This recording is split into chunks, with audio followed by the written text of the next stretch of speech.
Après le crash de la Yemenia Airways jugé en France. Oui, 152 personnes avaient péri à l'issue de l'erreur du pilotage alors que l'avion était en phase d'atterrissage aux Comores.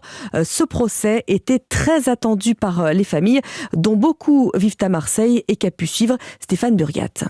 Sur le mur du salon, une photo pour ne jamais oublier le sourire éclatant de cet adolescent de 17 ans. C'est Youssouf, quand tout allait bien. Il partait en vacances pour 1 mois. Ça me hantera toujours, jusqu'à la fin de ma vie. Ce 30 juin 2009, Marie Oumar a tout perdu.